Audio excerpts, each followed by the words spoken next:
මේ ශ්‍රී ලංකා ගුවන් විදුලි සංස්ථාවයි. ජාතියේ සංවේදකයා විශ්වාසය සමග පෙරට.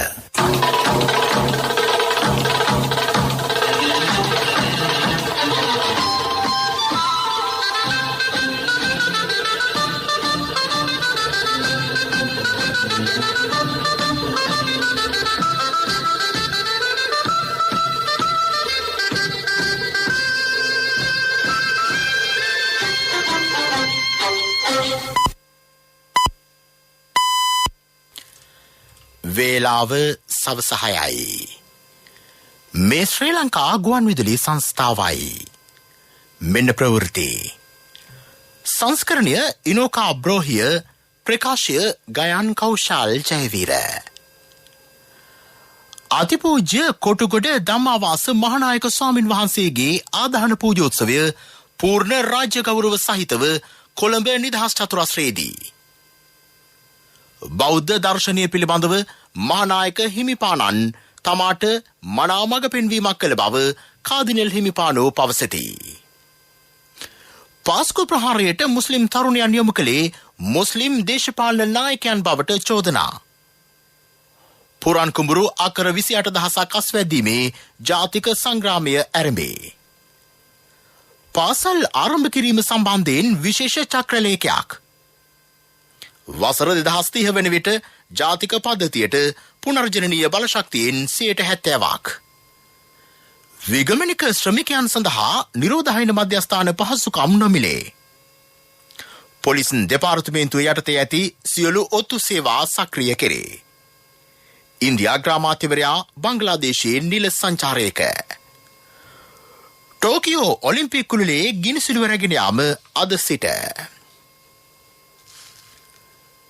ශ්‍රී ලංකා අමරපුර මහනිකායේ උත්තරීතර මහානායක අපවත් වී වදාළ අග්ගමහා පණ්ඩිත අතිපූජ්‍ය කොටුගොඩ ධම්මාවාස මහානායක ස්වාමින් වහන්සේගේ ආදාන පූජෝත්සවය කොළඹ නිදහස් චතුරස්‍රයේදී පූර්ණ රාජ්‍ය ගෞරව සහිතව දැන් පැවැත්වේ. ත්‍රිනිකායික මහා සංඝරත්නය මෙම ස්ථානයට වැඩම කර සිටිති. අතිඋතුම් මැල්කම් කාදිනල් රංජිත් හිමිපාණෝ මෙන්ම ඉස්ලාම් හින්දු ආගමික පූජකවරුද මීට එක්ව සිටිති.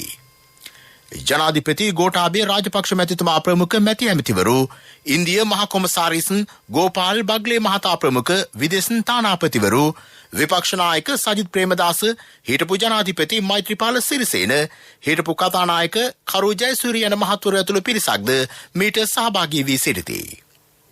ශ්‍රී ලංකා අමරපුර මහසංඝ සභාවේ මහලේකකාධිකාරී මහාචාර්ය පූජ්‍ය පල්ලේකන්දේ රතන සාරානුනායක ස්වාමින් වහන්සේ මහා සංඝරත්නය වෙනුවෙන් පිළිගැනීමේ කතාව සිදු කළහ. රාජ්‍ය නිලධාරීන් වෙනුවෙන් පිළිගැනීමේ කතාව සිදු කළ කොළඹ දිස්ත්‍රික් ලේකම් ප්‍රදීප් යසරත්න මහතා සඳහන් කළේ අතිපූජ්‍ය කොටුගොඩ ධම්මාවාස මහානායක ස්වාමින් වහන්සේ මෙරට සම්බුද්ධ ශාසනය වෙනුවෙන් සුවිශාල මෙහෙවරක් ඉටු කළ බවයි. පැමිණ සිටි පිරිස පංචශීලයෙහි පිහිටවීම, මතක වස්ත්‍ර පූජාව හා පැන්වැඩීම ශ්‍රී ලංකා අමරපුර මහානිකායේ අමරපුර පාර්ශවයේ හිමිපාණෝ සිදු කළහ. එහිදී උන්වහන්සේ ප්‍රකාශ කළේ අතිපූජ්‍ය කොටුගොඩ ධම්මාවාස මහානායක ස්වාමින් වහන්සේ ගැඹුරු දහම සරල කර කාටත් තේරුම් ගැනීමට හැකිවන පරිදි විග්‍රහ කරමින් සිය ධර්ම මෙහෙවර ඉටු කළ බවයි. අනිකුත් ආගමික පූජකතුමන්ලා වෙනුවෙන් අතිඋතුම් මැල්කම් රංජිත් කාදිනල් හිමිපාණෝ දේශනයක් කළහ. එහිදී උන්වහන්සේ පැවසුවේ අපවත් වී වදාළ නායක ස්වාමින් වහන්සේ තමන්ට වැඩිමහල් සහෝදරයෙකු පියකුමෙන් අනුශාසනා කළ බවයි. බුද්ධ ධර්මයේ පිළිබඳ බොහෝ පොතපත උන්වහන්සේ තමන්ට ලබා දුන් බවද උන්වහන්සේ පැවසූහ. බුදුන් වහන්සේ දේශනා කළ ධර්මය තමන්ට පහදා දුන්නේ අතිපූජ්‍ය කොටුගොඩ ධම්මාවාස නායක ස්වාමින් වහන්සේ බවද කාදිනල් හිමිපාණෝ ප්‍රකාශ කළහ. අතිපූජ්‍ය කොටුගොඩ ධම්මාවාස නායක ස්වාමින් වහන්සේ අපවත් වන විට 88 වන වියෙහි පසු වූහ. සුවහසක් වූ බෞද්ධයන්ගේ ගෞරව බහුමානයට පාත්‍රව සිටි උන්වහන්සේ මෙරට ශාසනික ප්‍රබෝධය මෙන්ම අමරපුර මහානිකායේ අභිවෘද්ධිය වෙනුවෙන් විශාල මෙහෙවරක් ඉටු කළහ. විචිත්‍ර ධර්ම කතික නායක ස්වාමින් වහන්සේ නමක් මෙන්ම ග්‍රන්ථ රසක්ද රචනා කරමින් උන්වහන්සේ ධර්ම ප්‍රචාර කටයුතු සඳහා අනුපමේය වෙහෙසක් දරා ඇත. අමරපුර මහනිකායේ උත්තරීතර මහානායක පදවියට උන්වහන්සේ පත්වන්නේ 2017 වසරේදීය. ශ්‍රී ලංකා අමරපුර මහනිකායේ උත්තරීතර මහානායක අග්ගමහා පණ්ඩිත අතිපූජ්‍ය කොටුගොඩ ධම්මාවාස මහානායක ස්වාමින් වහන්සේ ශාසනයට, රටට, සමාජයට, බෞද්ධ ලෝකයට විශාල මෙහෙවරක් කළ සංඝ පීතෘන් වහන්සේ නමක බව ජනාධිපති ගෝඨාභය රාජපක්ෂ මැතිතුමා පවසයි. උන්වහන්සේට පූජෝපහාර දැක්වීම සමාජ වගකීමක් ඉටු කිරීමකි. උන්වහන්සේ සමාජ සුභසිද්ධිය හා සමෘද්ධිය මෙන්ම ජනතාවට යහපතක් කිරීම සඳහා නිරන්තරයෙන් අනුශාසනා කළ බව ජනාධිපතිතුමා පෙන්වා දෙයි. පාස්කෝ ප්‍රහාරය සිදු වූයේ ආගමික න්‍යාය පත්‍රයක් මුල් කරගෙන බව අමාත්‍ය ප්‍රසන්න රණතුංග මහතා පවසයි. එවැනි ප්‍රහාරයකට මුස්ලිම් තරුණයන් යොමු කළේ මුස්ලිම් දේශපාලන නායකයන් බව ඔහු පෙන්වා දෙයි. අවස්ථා 333කදී පැමිණිලි ලැබුණද යහපාලන රජයට එය පාලනය කිරීමට නොහැකි විය. එබැවින් යහපාලන රජයේ ප්‍රහාරයේ වගකීම බාරගත යුතු බව ප්‍රසන්න රණතුංග මහතා පාර්ලිමේන්තුවේදී අද පැවසිය. පාස්කු ප්‍රහාරය පිළිබඳ සොයා බැලූ ජනාධිපති කොමිසන් සභා වාර්තාව පිළිබඳ කල්තබන ලද විවාදය ආරම්භ කරමින් ඔහු මෙම අදහස් පළ කළේය. වෙනම ආයතනයක් පිහිටුවා හෝ මීට සම්බන්ධ පිරිස් සොයාගත යුතුය. එවකට ආණ්ඩුවේ කණ්ඩායම් මේක පිටිපස්ස හිටියද කියන කාරණාව ඒ කාලේ මිනිස්සු කතා වුණා. මේක ඒ ආණ්ඩුවේ හිටපුවාට අලුත් දෙයක් නෙමෙයි. බේරුවල සිද්ධියත් එක්ක 2015 මහින්ද රාජපක්ෂ මැතිතුමාව පරාජය කරන්න පුළුවන්කම ලැබුණා. ඒ වගේම ජනාධිපතිවරණය කල් දාන්න මේ මුස්ලිම් නායකයෝ ටික එක්කහුව වෙලා මේ සිද්ධිය කරපුවාට උදව් කරාද කියන කාරණාවත් අද මිනිස්සු කතා කරන කාරණාව. මේක කාටවත් අනුමත කරන්න පුළුවන් දෙයක් නෙමෙයි කරු මූලාසන මන්ත්‍රීතුමනි. සිංහල දෙමළ මුස්ලිම් කියලා වෙන් කරන්න බෑ. 71 88 89 භීෂණ කාලේ මේ රටේ කරල් ඇති වුණා. සිංහල තරුණයෝ ඝාතනය වුණා. වසර 30ක යුද්ධය නිසා සිංහල දෙමළ මුස්ලිම් සියලු ජන කොටස් වලට අයත් ජනතාව ඝාතනයට ලක් වුණා. මේ කිසිම සිද්ධියක් අපිට කවදාවත් අනුමත කරන්න බෑ. පාර්ලිමේන්තු මන්ත්‍රී ආචාර්ය චරිත හේරත් මහතා පැවසුවේ රටට නව ව්‍යවස්ථාවක් සමග දේශපාලන සංස්කෘතියක් අවශ්‍ය බවයි. ආගමික අන්තවාදය ත්‍රස්තවාදය බවට පත් වූ අවස්ථාවක් ලෙස පාස්කු ප්‍රහාරය හැඳින්විය හැකි බව ඔහු පැවසිය. ඇමති වාසුදේව නානායකාර මහතා කතා කරමින් MCC ගිවිසුම ක්‍රියාත්මක කිරීම සඳහා ඉස්ලාමීය ත්‍රස්තවාදය මගින් ප්‍රජාතන්ත්‍රවාදී ඡන්ද කල්දැමීම සඳහා මෙම ප්‍රහාර සිදු කළේද යන්න විමසා බැලිය යුතු බව පැවසිය.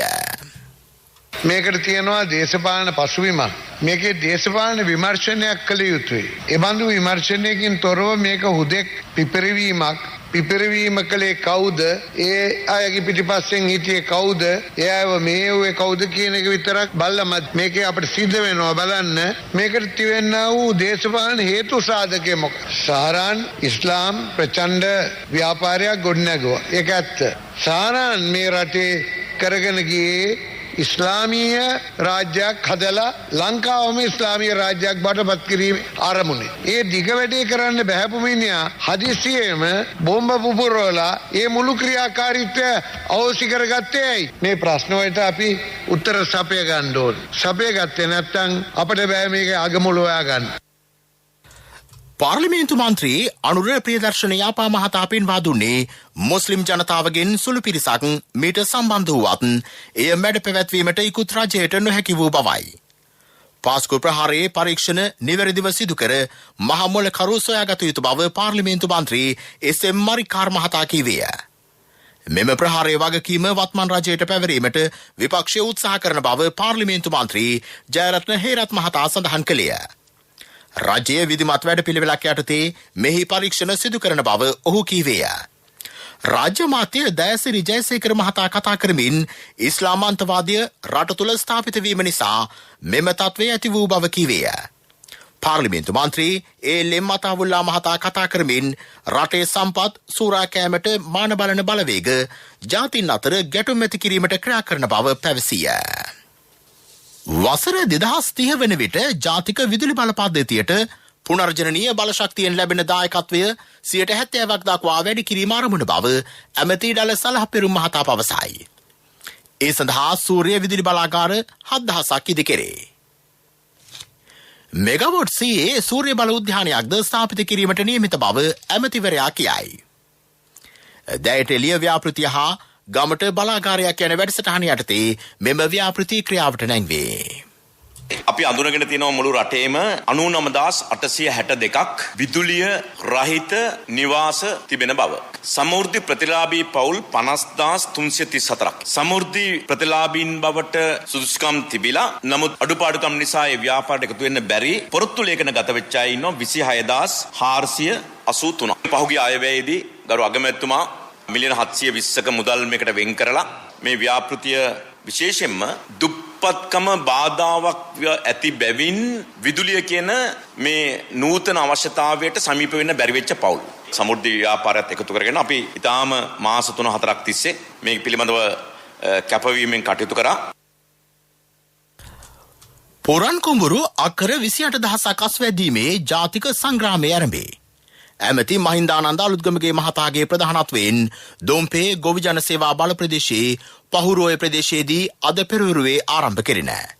කෘෂිකර්ම අමාත්‍යාංශයේ ගොවි ජන සේවා මධ්‍යස්ථාන 320ක් ආවරණය වන පරිදි මෙම වැඩපිළිවෙල ක්‍රියාවට නංවයි. පහුරෝය ප්‍රදේශයේ අක්කර 140ක් අස්වැද්දීමට පියවර ගැනේ.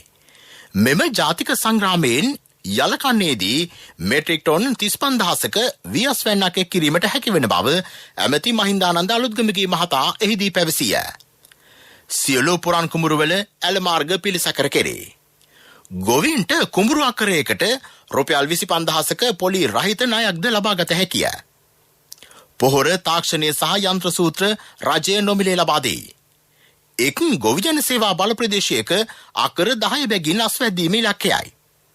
දෙවන අධීර යටතේ පුරන් කුඹුරු අක්කර 22000ක්, තුන්වන අධීර යටතේ පුරන් කුඹුරු අක්කර 50000ක්ද අස්වැද්දීමට නියමිතයි. විහිංගියක් පවතින බව පවසන ඕනෑම අයෙකුට කෘෂිකර්ම ඇමතිවරයා ලෙස පිළිතුරු දීමට තමා සූදානම් බවද අමාත්‍යවරයා පැවසිය. මේ ප්‍රවෘත්ති ශ්‍රී ලංකා ගුවන්විදුලි සංස්ථාවෙන්.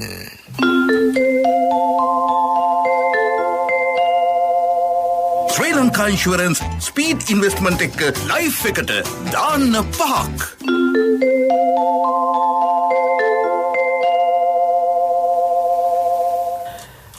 රජයේ සියලුම පාසල් ආරම්භ කිරීම සම්බන්ධයෙන් විශේෂ චක්‍රලේඛයක් නිකුත් කෙරේ. ලබන සඳුදා දිවයිනේ සියලු පාසල්වල සියලු ශ්‍රේණි ආරම්භ කිරීමට නියමිතයි. යම් ප්‍රදේශයක් හුදකලා කළහොත් අදාළ කාල සීමාව ඉක්ුත් වන තෙක් එම ප්‍රදේශයේ පාසල් පමණක් తాවකාලිකව වසා දැමිය යුතුය. සෞඛ්‍ය ආරක්ෂිත ස්ථානයක් ලෙස පාසල් සූදානම් කිරීම සඳහා හෙට සිට ලබන ඉරිදා දක්වා දින 3ක් වෙන් කර ඇත. දරුවන්ගේ මානසික සෞඛ්‍යය උපනැංවීමට සුදුසු ක්‍රියාකාරකම් සඳහා මූලිකත්වය දිය යුතුය. පාසල් ආරම්භ කළ විගස විභාග කටයුතු සහ තරඟ සඳහා දරුවන් යොමු කිරීම යෝග්‍ය නොවන බව එමගින් දැනුම් දී ඇත. පුද්ගල දුරස්ථභාවය ආරක්ෂා වනසේ පන්ති පැවැත්විය යුතු ආකාරය පිළිබඳ මාර්ගෝපදේශ සටහනක්ද ඊට ඇතුළත් කර ඇත. ඒ අනුව සිසුන් 15ක් දක්වා සිටින පන්ති සතියේ සෑම දිනකම පැවැත්විය යුතුය. සිසුන් 30ක් දක්වා සිටින පන්ති කණ්ඩායම් දෙකකට බෙදා සතියක් හැර සතියක් ඉගෙනීමේ කටයුතු සිදු කළ යුතුය. සිසුන් 30කට වැඩි නම් පන්ති කණ්ඩායම් 3කට බෙදා සමාන දින සංඛ්‍යාවක් වනසේ පන්ති පැවැත්විය යුතු වෙයි. අධ්‍යයන හා අනධ්‍යයන කාර්ය මණ්ඩලය සාමාන්‍ය පරිදි සේවයට වාර්තා කළ යුතුය. සියලු පාසල්වල පළමු වාරය සඳහා පාසල් අධ්‍යයන කටයුතු ලබන මාස 9 වෙනිදා අවසන් වෙයි. දෙවන වාරය සඳහා පාසල් යලි ආරම්භ කිරීම ලබන මාස 19 වෙනිදා සිදු කෙරේ. අධ්‍යාපන අමාත්‍යාංශයේ ලේකම් මහාචාර්ය කපිල පෙරේරා මහතාගේ අත්සනින් යුතුව මෙම චක්‍රලේඛය නිකුත් කර තිබේ. පොලිස් දෙපාර්තමේන්තුව යටතේ ඇති සියලු ඔත්තු සේවා සක්‍රිය කෙරේ. මද්‍රව්‍ය වැටලීම්, ත්‍රස්තවාදය, කළු සල්ලි, පාතාලය, පරිගණක අපරාධ ඇතුළු සියලු අපරාධ සම්බන්ධ තොරතුරු සැපීමට යොදවා ඇති ඔත්තු සේවා මේ අනුව ශක්තිමත් කෙරේ. පසුගිය යහපාලන රජයේ සමයේදී ඔත්තු සේවා බුද්ධ්‍යංශ මෙන්ම අකර්මණ්‍ය වූ තත්වයකට පත්ව තිබුණේ. එම නිසා අපරාධ ඉහළ ගියේය. එම වකවානුවේදී ඔත්තු සේවා සපයන පිරිසට මුල්‍ය ගෙවීම් පවා නියමිත පරිදි ලබා දී නැතැයි ජ්‍යෙෂ්ඨ පොලිස් නිලධාරියෙක් ජාතික ගුවන්විදුලියට පැවසිය. පුද්ගලික ඔත්තු සේවාවලට ගෙවනු ලබන දීමනා වැඩි කිරීමට පොලිසිය අවධානය යොමුව තිබේ. ගම සමග පිළිසඳරක් වැඩසටහනට සමගාමීව කිරිගොවින්ගේ ගැටලු විසඳීමට රජය කඩිනම් වැඩපිළිවෙල රසක් ක්‍රියාත්මක කරමින් සිටින බව රාජ්‍ය අමාත්‍ය ඩී.පී. හේරත් මහතා පවසයි. කිරිගොවින්ට අවශ්‍ය තෘණභූමි ප්‍රමාණවත් නොවීම කිරිගොවින් මුහුණ දෙන ප්‍රධාන ගැටලුවකි. වන සංරක්ෂණ දෙපාර්තමේන්තුව හා වනජීවී දෙපාර්තමේන්තුව රක්ෂිතවලට ගවයන් ඇතුළු කිරීමට ඉඩ ලබා නොදීමද ගැටලුවක් වී තිබේ. එවැනි ගැටලු රැසකට කුරුණෑගල ගිරිබාව ප්‍රාදේශීය ලේකම් කොට්ටාශයේ පැවති ගම සමග පිළිසඳරක් වැඩසටහනේදී පිළිතුරු ලැබුණු බව ඔහු පෙන්වා දෙයි. ගම සමග පිළිසඳරක් වැඩසටහනේ අපේ ජනාධිපතිතුමාගේ වැඩපිළිවෙල ගම්වලට ගියාපුවාම කිරිගොවියන්ගේ ප්‍රශ්න ගණනාවක් අපිට හඳුනා ගන්න පුළුවන් වුණා. ආගමැතිතුමා මුදල් ඇමතිවරයා හැටියට විශාල මුදල් ප්‍රමාණයක් දීලා තියෙනවා ගොවියන්ට අවශ්‍ය සහන දෙන්න. ඒකෙදිත් අපි තනකොළ හදන්න, තනකොළ වගා කරන්න උදව් කරනවා. ඊළඟට ඒ වගා කරන තුන්ද භූමිය වලට වතුර ඕනනම් ඒක ආර්ථික භෝගයක් හැටියට සලකලා ත්‍රිපාර්ශ්වික සහයෝගය අරගෙන වතුර ඒවත් ලබා දෙන්න කටයුතු කරලා ඒ ආහාර ප්‍රශ්න විසඳන්න කටයුතු කරනවා. ඊළඟට ඒගොල්ලන්ට අදවගාල් හදන්න, ඊගාවට ඒගොල්ලන්ට අවශ්‍ය උපකරණ තනකොළ අපන මේසින් කිරිදවන්න මේසින් ඒ වගේ ඒවා දෙන්න සත්‍ය නිෂ්පාදක දෙපාර්තමේන්තුව පරාසභාව විෂයක් වෙනද පරාසභාවල විශේෂ මාධ්‍යන්ත ලේකම්වරු ඒ වගේම ආණ්ඩුකාරවරු අධ්‍යක්ෂකවරු සත්‍ය නිෂ්පාදක සෞඛ්‍ය දෙපාර්තමේන්තුව එකතු වෙලා ඒක අපට වැඩ පිළිවෙලක් ක්‍රියාත්මක කරලා තියෙනවා. ඒ අනුව අපිට පුළුවන් මේ ගැටලුවට විසඳුම් ලබා දෙන්න. ශ්‍රී ලංකා පොදුජන පෙරමුණ පළාත් සභා ඔහොසි කළ යුතු බවට ප්‍රකාශ කර නැතැයි පළාත් සභා හිටපු මහඇමති එස්.එම්. රංජිත් මහතා පවසයි. යහපාලන රජය පළාත් සභා ඡන්ද විමසීම කල් දමන විට ඊට එරෙහිව එදා පළාත් සභාව නියෝජනය කළ පිරිසක් ලෙස තමා ඇතුළු පිරිස කටයුතු කළේ බව හෙතෙම සඳහන් කරයි. ඊට අග්‍රාමාත්‍ය මහින්ද රාජපක්ෂ මහතා නායකත්වයේ දුන් බව ඔහු පැවසුවේ පොදුජන පෙරමුණ නෙළුම් මාවත පක්ෂ කාර්යාලයේ අද පැවති මාධ්‍ය සාකච්ඡාවකට එක්වෙමිනි. පළාත් සභා ක්‍රමය පිළිබඳව මම හිතන්නේ අපේ පක්ෂය එහෙම මේ රටේ පළාත් සභා අවශ්‍ය කළ යුතුයි කියන මතයක නැහැ කියන එක අපි පැහැදිලිව කියන්න ඕන. මොකද රාජ්‍ය නායකයා හැටියට ගෝඨාභය රාජපක්ෂ ජනාධිපතිතුමාත් අපේ පක්ෂයත් ඒ වගේ අග්‍රාමාත්‍ය මහින්ද රාජපක්ෂ මැතිතුමාත් කොහෙවත් කියලා නැහැ අපි පළාත් සභා හොසි කරනවා කියලා. ඒ වගේම පළාත් සභා මැතිවරණ තියන්නේ නැහැ කියන එක කොහෙවත් කියලා නැහැ. දැන් මේ වෙනකොට අපි පළාත් සභා මන්ත්‍රීවරුන්ගේ සංසදයේ ජනාධිපතිතුමාත් එක්ක අපි සාකච්ඡාවක් පවත්වුවා. ඉතින් පැහැදිලිවම එතුමා හොඳ ප්‍රවණතාවයක් එක්ක අපිට හොඳ පණිවිඩයක් දීලා තියෙනවා. ඉදිරියේදී පළාත් සභා මැතිවරණ කඩනෙම තියන්න අවශ්‍ය පසුබිම හදන්න ඕනේ කියලා. ඒ අනුව ජනක බණ්ඩාර තෙන්නකෝන් මැතිතුමාට මේ වෙනකොට අවශ්‍ය පාර්ලිමේන්තුවේ නීති සංශෝධනය කිරීම සඳහා සහ පනත සංශෝධනය කර ගැනීම සඳහා අවශ්‍ය වැඩපිළිවෙල හදන්න මේ වෙනකොට වටපිටාව මෙම අවස්ථාවට එක්ව හිටපු පළාත් සභා මන්ත්‍රී ට්‍රෙවින් ප්‍රනන්දු මහතා පැවසුවේ පළාත් සභා ඡන්ද විමසීමට අවශ්‍ය සංශෝධන සකස් කිරීමෙන් පසු එම මැතිවරණය කඩිනමින් පැවැත්වීමට පක්ෂ නායකයන් ක්‍රියා කරනු ඇති බවයි. ජනාධිපතිතුමාගේ හා අගමැතිතුමාගේ නායකත්වයෙන් බැසිල් රාජපක්ෂ මහතාගේ සංවිධායකත්වයෙන් පළාත් සභා ඡන්ද විමසීම ජයග්‍රහණය කරන බවද ඔහු කීවේය. රජය මේ වන විට දැවැන්ත සංවර්ධන වැඩපිළිවෙලක් රටපුරා ක්‍රියාත්මක කරන බව එහිදී අදහස් දැක්වූ හිටපු පළාත් සභා මන්ත්‍රී අරුණ ගුණරත්න මහතා පැවසිය. මාතර දිස්ත්‍රික්කය තුළ යෝධ සංවර්ධන වැඩසටහනක් ක්‍රියාත්මක කෙරේ. මේ වසර අවසන් වීමට පෙර විදුලිය නොමැති සැමට විදුලිය දීම රජයේ අරමුණ බව ඔහු කීවේය. හිටපු පළාත් සභා මන්ත්‍රී සිංහ සමන් කුමාර මහතාද එහිදී අදහස් දැක්විය. ශ්‍රී ලංකා ගුවන්විදුලි සංස්ථාව දිවයින පුරා විහෙර විහාරස්ථානවල සංවිධානය කරන රත්න සූත්‍රය සජ්ජායනා කිරීමේ වැඩසටහනේ 143 වැන්න ගාල්ල වවුලුගල ශ්‍රී සම්බෝධි ආරණ්‍ය සේනාසනයේදී අද පසුරුවේ පැවැත්වේ. ඒ සම්බන්ධයෙන් අදහස් දක්වන ආරණ්‍ය සේනාසනාධිපති ශාස්ත්‍රපති කම්මට්ටාචාර්ය පූජ්‍ය අලුපොද්දිනිය ඥානිස්සර ස්වාමින් වහන්සේ ලක්වැසි සහ ලෝවැසියන්ට නිරෝගී සුවය ප්‍රාර්ථනා කරමින් ගුවන්විදුලි සංස්ථාවෙන් විසිරුවා හරින 143 වැනි රතන සූත්‍ර දේශනාව ඉහළ කොඹල උණගස්විල තරුණ කලගේ දායකත්වයෙන් අද සවස 6:30ට අපේ ගාල්ල වවුලුගල ශ්‍රී සම්බෝධි ආරණ්‍ය සේනාසනස්ථානයේදී සජීවීව විසිරුවා හරින බව ඉතාම කරුණාවෙන් ඉපත් කරන්නට කැමැති තෙරුවන් සරණයි. පසුරු 6:30 සිට වෙළඳ හා සිටි FM සේවාව ඔස්සේ රත්න සූත්‍ර සජ්ජායනය සජීව ලෙස ප්‍රචාරය කෙරේ. මීළඟට ප්‍රමුඛ පුවත. අවුරුද්දෙන් අවුරුද්ද රක්ෂිත මුදලට 5% එකතු වෙනවා. කල් පිරෙනකොට බෝනස් මුදලත් එකතු වෙනවා. වාරිකේ වෙනසක් ඇත්තෙම නෑ. මේක ජීවිත රක්ෂණයක් එක්ක දෙන ස්පීඩ් ආයෝජනයක්. හම්බ කරන කාලේ හම්බ කරලා සැනසෙල්ලේ වියදම් කරන්න chance එකක් ගන්න.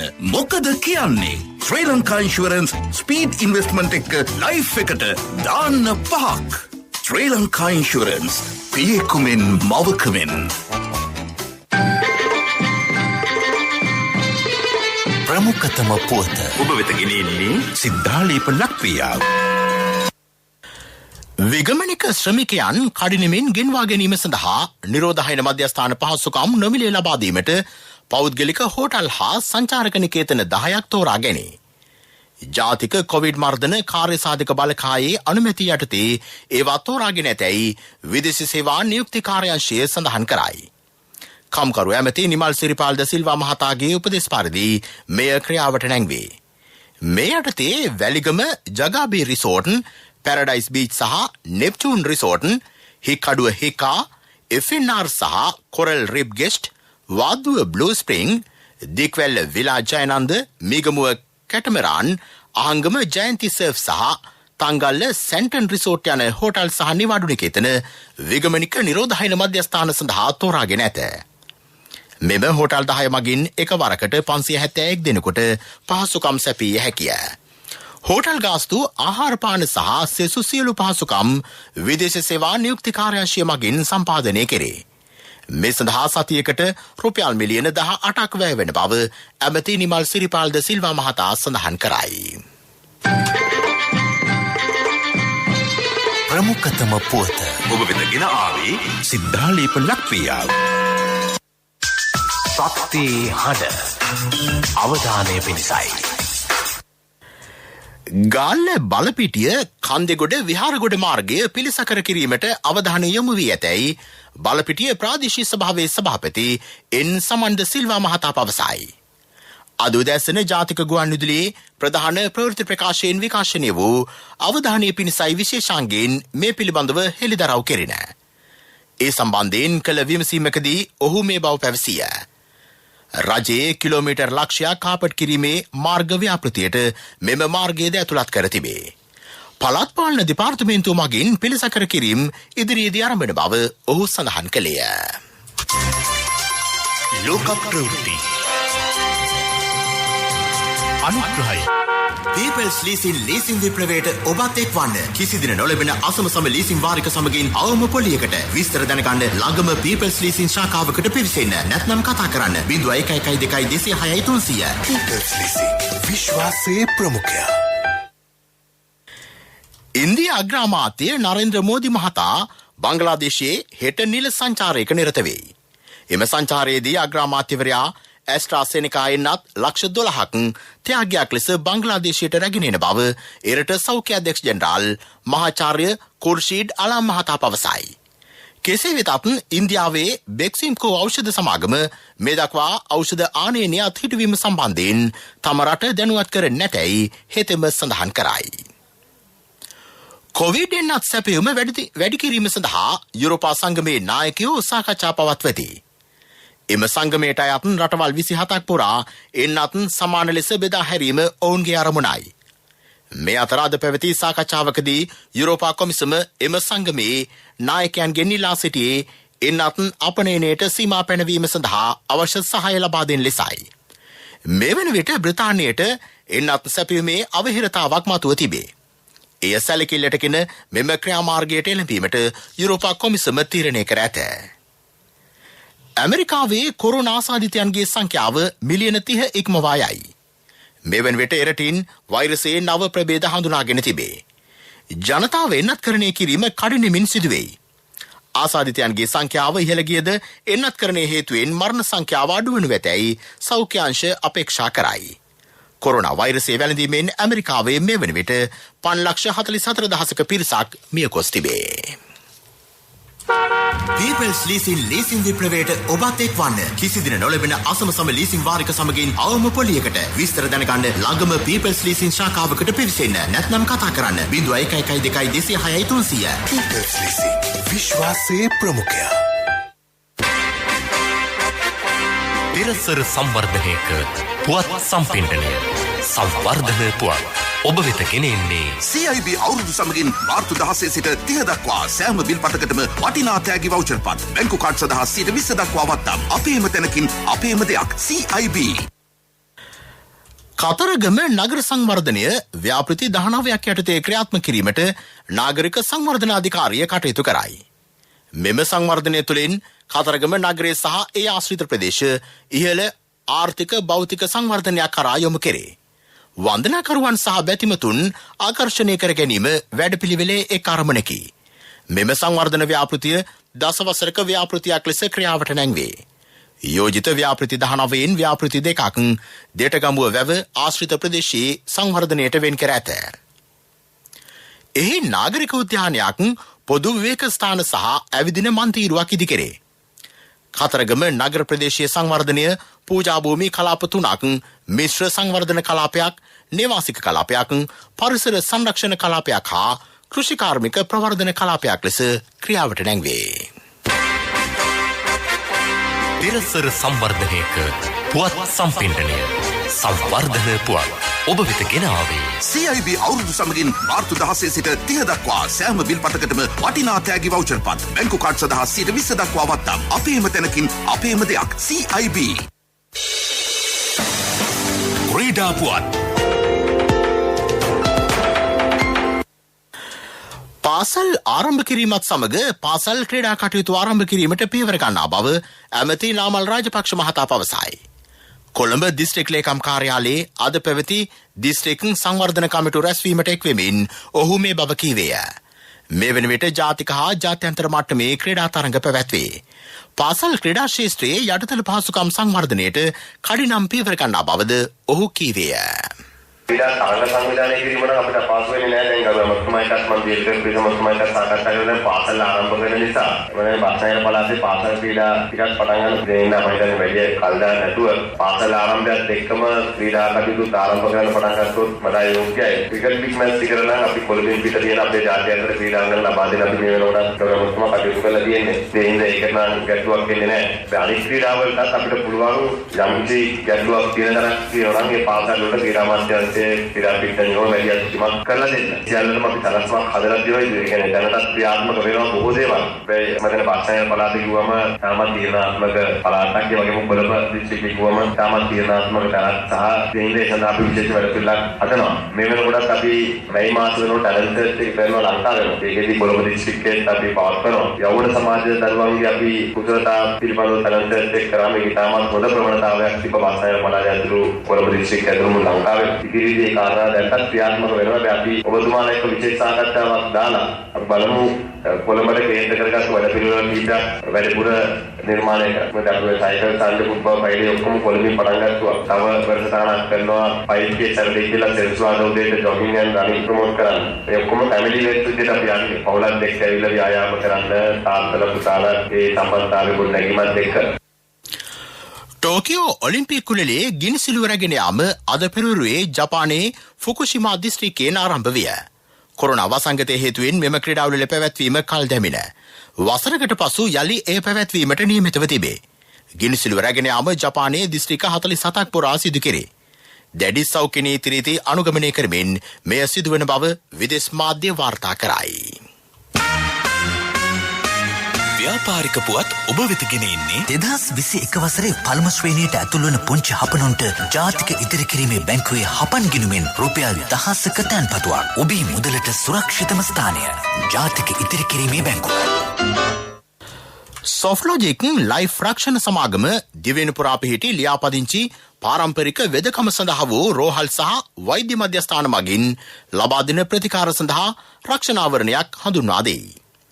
මෙරට සම්ප්‍රදායික වෙදකම හා ප්‍රතිකාර ක්‍රම තවදුරටත් නගා සිටුවීම වෙනුවෙන් මෙම සේවාව කිරීමට සොෆ්ලොජික් ලයිෆ් පියවරගෙන තිබේ.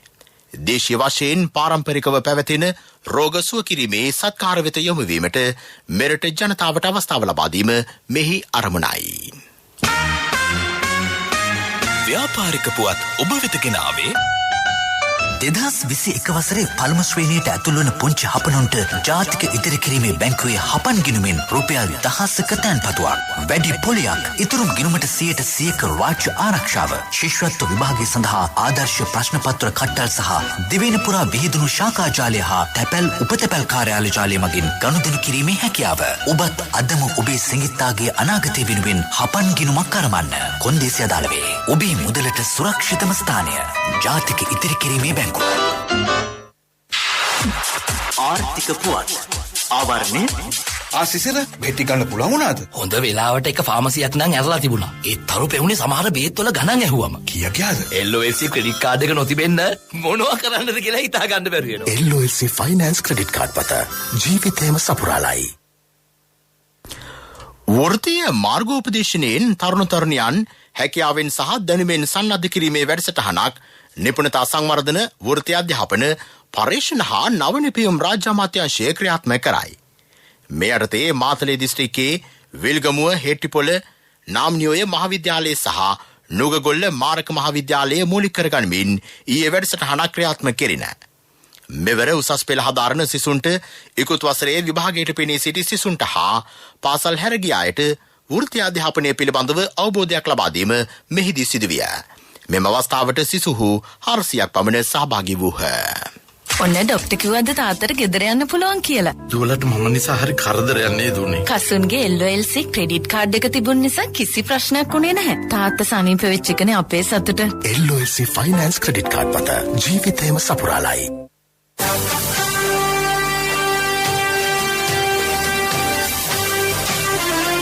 කාලගුණ වාර්තාව ඔබ වෙත ගෙන එන්නේ සයුරු දීවර කාලගුණ තොරතුරු සේවාව.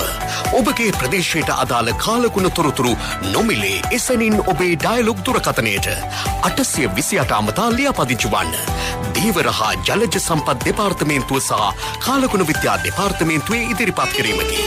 සයුරු සමග සොරැකීම. මඩකලපුව සිට පොතුවිල් හරහා හම්බන්තොට දක්වා වෙන ගැඹුරු හා නොගැඹුරු මුහුදු ප්‍රදේශවලට අද දිනේදී තද වැසි ඇති වෙන බව කාලගුණ විද්‍යා දෙපාර්තමේන්තුව පවසයි. තවද එම ප්‍රදේශවල දීවර හා නාවික කටයුතු වල යෙදීමේදී අවධානයෙන් සිටින්නයි එම දෙපාර්තමේන්තුව දීවර ප්‍රජාවට දැනුම් දෙයි.